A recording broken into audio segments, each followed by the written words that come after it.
Sorry about that. My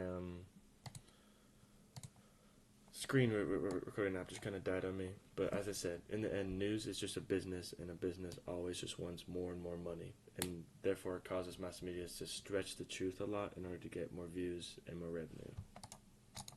So why mass media can be trusted? There are some times that definitely can be trusted for for actual events that happen.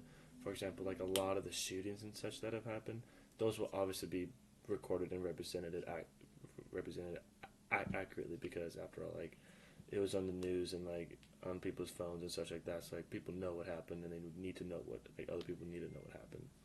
And a lot of times they can have a pretty quick response time to events that can occur, being like national events, international events, and such like that. And it's not always biased. It definitely is not always biased, for sure. But at times it still can be biased, but not always.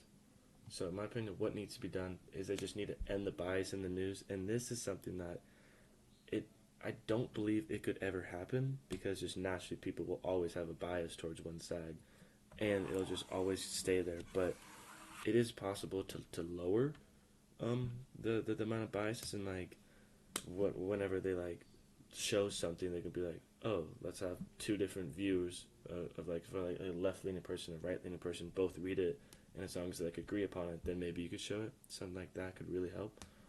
And then and making news just for the revenue, because it makes stories that are just kind of like not really worth the time, or just stories that you know are just for money, and at times it can get a little tedious at the times, but it just needs to end the news just for the revenue. And this is my works cited. Thank you for listening.